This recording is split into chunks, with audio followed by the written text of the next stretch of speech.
Hello guys, good evening sa inyong lahat. Welcome back again to my YouTube channel. So for today's video guys, ay mag-share lang tayo kung paano ba tayo makakaipon kahit maliit lang yung ating kita. So i-share ko lang sa inyo guys na nagpatayo ako ng bahay at ako ng ating tindahan, nagpa-extension tayo ng ating tindahan. So ito ay lahat ay katas ng ating sari-sari store guys. So kung napapanood nyo yung aking mga previous video guys, ay na-share ko sa inyo kung magkano yung aking kinikita dito. So hindi ko ikakahiya guys na ang aking kita dito sa aking tindahan ay hindi naman kalakihan, maliit lang naman. So pero hindi po ito hadlang para makaipon tayo at matupad natin ang ating pangarap guys. So kahit pakunti-kunti guys, may tiyaga lang tayo ay makakaipon tayo. Hindi hadlang yung maliit na kita. So kung interesado kayo guys sa aking i-share sa inyo para makunan nyo rin ng aral, so panoorin nyo yung ating video guys. So ayun, hindi ko naman sinasabi guys na gayahin nyo ako. Ito ay i-share ko lang sa inyo para mapulutan nyo ng aral at yung magkaroon kayo ng idea at may matutunan kayo guys sa video na to. So yun. So ito guys ay lahat ay dito sa aking tindahan.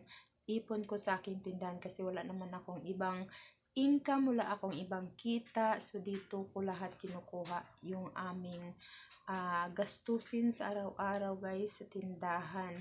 So ang mai-share ko lang sa inyo kung paano ko siya nagawa at paano ako nakapag-ipon. So alam niyo naman at na-share ko na rin na nagsisave ako ng pakunti-kunti kung meron akong matira na pera pagkatapos kong mamili. So yun yung ginagawa ko guys. At isa pa guys, syempre kailangan din nating marunong humawak talaga ng pera. So naniniwala ako guys na sa tao talaga yung kung paano siya humawak ng pera, kung paano niya gastusin at paano niya tipirin. At hindi lang doon guys tayo dapat pagtipid, pati sa lahat ng bagay ay kailangan din nating magtipid guys. Tulad na lang sa hindi ko sinasabi guys na gayahin nyo ako ha. Sa akin lang po ito at i-share ko lang sa inyo para maintindihan nyo rin kung paano ako nakapag-ipon. So yun. So number 1 guys, tulad ng mantika. So may mga nakilala akong tao na pag gumamit ng mantika, magluluto, ang daming mantika nilalagay. Kahit itlog, kahit ng itlog, napakadaming mantika na ginagamit. So parang isasabaw na yata yung mantika guys. So ako ay matipid ako sa mantika at magluluto ako ay konti lang talaga nilalagay ko ng mantika guys. Kung sa magprito naman ay ginagamit ko siya ng 2 beses, 3 beses, pagkatapos ay napupunta na siya sa tuyo, sa piprito ng tuyo. Ayun. So pagkatapos ay magamit ko siya sa tuyo, so itatapon ko naman yan guys. So yun yung ko guys, sikreto ng pagtitipid. At sa sa kanin naman guys, isa din yun sa kanin kasi 'di ba may mga sobra tayong kanin. Marami tayong magagawa doon sa mga sobra nating kanin para hindi siya masayang. hindi siya masayang, hindi natin matapon yung kanin. Pero hindi naman guys, always na hindi ko siya matapon or mapakain ng aso, mga hayop. Kasi tulad ng pagmamili ako guys, so hindi na ako kumakain dito ng tanghali. So hindi siya nakakain kasi ako lang naman yung kumakain dun sa mga tira-tirang kanin. Ako lang naman kumakain kasi yung anak ko hindi kumakain. So nasisira talaga siya, napakain ko siya sa aso pag once na mamili ako. So pag hindi naman ay ginagawa ko dun sa tirang kanin guys. Marami kasing pwede kang gawin doon. Sigang, ano ba tawag nun? Sinangag. Ayun, isinangag mo, pwede mong isinangag. Pero madalas kong ginagawa ay, kasi hindi rin ako mahilig masyado na mamantika yung mga laging kinakain. So, yung ginagawa ko ay hinuhugasan ko yung kanin. Hinuhugasan ko siya tapos sinasaing ko ulit. Ayan. Pwede naman siyang pwede naman siyang gawin mong ipaghalo mo dun sa bigas, pero tansyahin mo na kailangan maubos mo talaga sa isang kain. Kasi pag hindi mo siya maubos, ay mapapanis lang din siya. So, yun yung mga ginagawa ko. Minsan ay ginagawa kong lugaw. Lugaw tawag dito sa amin guys, yung sabuan, yung lagyan mo ng maraming tubig. Yan, yung tawag dito sa amin. So, yun yung mga kung ginagawa ko guys para makatipid. So, yun. Para sa lahat ng bagay, sa lahat ng mga guys, kailangan mo talagang magtipid. Para makapag-ipon ka, kahit maliit lang yung kita mo. So, yung kita ko naman dito ay hindi, nasa lang, pinakataas guys ay nasa 1K lang naman yung 1K mahigit. So swerte lang kung makaabot ako ng 3K sa isang araw. So yun, hindi siya laging ganun guys. So bihira lang talaga yung makaabot ako ng ganun. So yun, kung nakikita nyo, napapanood nyo yung aking mga dating video na nag-iipon ako ng mga coins. So, yun yung mga ginagawa ko guys. Nag-iipon ako. Tapos pag napuno na, binubuksan ko siya. So, hindi lang lahat na pinapakita ko. Pag napuno na siya guys, binubuksan ko siya. Tapos, pinapalitan ko siya. Dinadala ko sa Pure Gold, pinapalitan ko siya. Tapos, pag nabuo na, ay isi-save ko na naman siya. So, yan yung ginagawa ko guys. Tapos, dito sa tindahan, ay tinitipid ko rin yung anak ko. Hindi ako basta-basta nagbibigay ng mga kung ano-anong pagkain. May control, kumbaga, may control siya guys. At ako din, may control din ako sa sarili ko. Kasi, di ba pag minsan may nagtitindahan ka, kung gusto mong kain ka ng kain, gusto mong kumain ng ganito, kuha ka lang ng kuha kasi may tindahan ka, may binibinta ka, yung ganon. Kailangan titirin mo talaga yung sarili guys. Kontrolin mo talaga yung sarili mo at tiisin mo. Kasi may mga tao din kasi na so sa kanila naman yun, kasi ng sarili din naman nila yun na ganun. So, may mga nakilala lang ako mga taong gano'n na tapos nang kumain ay gusto pang kumain ng mga iba, mga sitseria, kung ano-anong mga kinakain kahit katapos lang kumain. So, ako kasi pag tapos kong kumain, kanin lang talaga. Hindi na ako kumakain ng mga kung ano-ano dyan. Tapos, bihira lang din ako nagsusoft drinks kasi nga meron na tayong kaya control na tayo sa mga ganyan soft drinks, mga juice. So bihira na lang ako. So more ako sa tubig. So yun, tapos sa ulam naman hindi kami mga maarte guys, kasi dalawa kami ang anak ko. Hindi naman kami masyadong makarni. So So, bihira lang din kami kumakain ng mga karne. So, more isda kami at gulay. Ayun, kung ano lang yung kung wala na talagang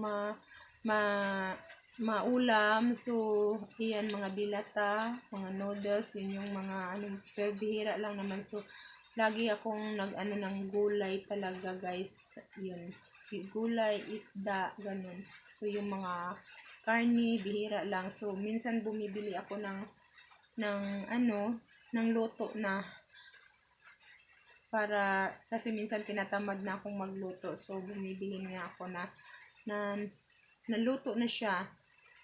So, ang mga karni, mga pork, ganun, ay nasa 70 pesos yung serve. So, kasya na yun sa amin. Yung isang serve.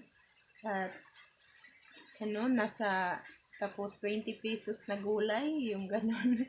So, tipid na tipid, guys. Isang kain, minsan hindi pa namin maubos. So, abutan pa siya ng next na kain naman. So, yun. Basta yun yung mga, guys. Excuse me. Tapos, kung ano pa yung mga mapakinabangan, guys, nag-iipon ako yung mga lata, mga plastic, iniipon ko siya, kasi binibenta ko, may mga kalakal kasing bumibili ng ganon, mga karton, may mga bumibili din, pero minsan may humihingi ng karton ay binibigay ko din naman. Tapos yung mga sako ay binibenta ko rin. Tapos mga bakal-bakal ay iniipon ko siya para mabinta. Yung mga ganyan, guys. Kung ano yung mga pwedeng mapakinabangan ay iniipon natin, guys. Yan. Tapos kung kaya naman natin gawin, ako na lang gumagawa, hindi na tayo mag-uutos at magbabayad sa mga pwedeng gumawa. Kung kaya ko naman, ay ako na yung gumawa. So, kung nakikita nyo yung dati kong video, guys, na gumawa ako ng upuan. So, napakahirap nun gawin, pero kinaya ko kasi nagtitipid na ako. Ayokong magbayad sa tao kasi nagtitipid ako. So, ako na mismo yung gumawa ng upuan para may patungan ako dun sa aking tubig. Yun, ako'y gumawa. So, basta kaya ko, guys. Ako na yung gumawa. Tapos, nung dito sa upuan ko sa harap ng aking tindahan, ay ako din yung naggawa nun. So, buti na lang ay tinulungan din ako ng kakilala ko nun. Kaya, natapos agad. So, yun. Matipid. Lahat ng bagay, basta kaya ko, guys, ay tinitipid ko talaga. Minsan nga sinasabihan ako ng aking kapitbahay, guys, nga hindi magkakapira yung sa akin kasi ako na yung gumagawa. Ako na mismo yung gumagawa. So, pagdating naman sa guys, kasi minsan, di ba, magpapalinis tayo ng kuko. Ayan. So, ako, bihirang-bihira lang ako nagpapalinis talaga ng kuko sa ibang tao. So, kung hindi ako pagod, ay ako na yung gumagawa, ako na yung naglilinis. Hindi na ako magbabayad sa ibang tao kasi sayang din yung binabayad mo, di ba? Magkano din yung mahal na yung magpapalinis. Kaya ako na lang para tipid. Minsan nga yung anak ko, ako na yung naggugupit kasi para makatipid. So, yun, walang imposible, guys. Kahit maliit yung ating income, maliit yung ating kita, konti lang yung ating paninda, maliit lang yung ating tindahan, ay walang imposible kung magaling tayong mag-ipon, magaling tayong humawak, magaling tayong magtipid. Ayan. Magagawa nating mag-ipon, guys, at matutupad natin unti-unti yung ating pangarap. Ayan. Pasensya na, guys, may ubo kasi ako kaya yung lalamunan ko. At syempre, guys, kailangan talaga natin ng sipag talaga. Importante talaga yung sipag at tiyaga natin sa pagtitindahan kasi akala kasi ng iba ay madali lang magtindahan na ganun-ganun na lang tayo magtinda, mamili lang, mag-display, ganun lang. Hindi ganun kadali guys. Napakahirap, pagod, kasi marami kang gagawin, mag-repack, tapos syempre yung gumagalaw ka lagi, nakakapagod din yun. Mahirap din mamili, nakakapagod mamili, lalo na pag mainit. So hindi siya madali guys, lalo na pag magsabay-sabay yung gagawin mo, yung mga repacking mo, magsabay-sabay, nakakapagod. So naranasan ko guys, kung naalala nyo na dati yung mga video ko ay sobrang payat ko, kasi nga may mga naramdaman ako doon na sakit. So may mga ano tayo, so kahit may sakit ako guys, ay maaga pa rin akong gumigising noon, kasi iniisip ko yung tindahan. So ganun yung ating mindset, tindahan talaga yung ating ano guys, kahit may sakit tayo. Bumabangon ako ng madaling maagang maaga guys, nahihilo ako, so humahawak lang ako sa mga gilid-gilid at pipikit ng saglit, at saka tuloy-tuloy na. Ayun.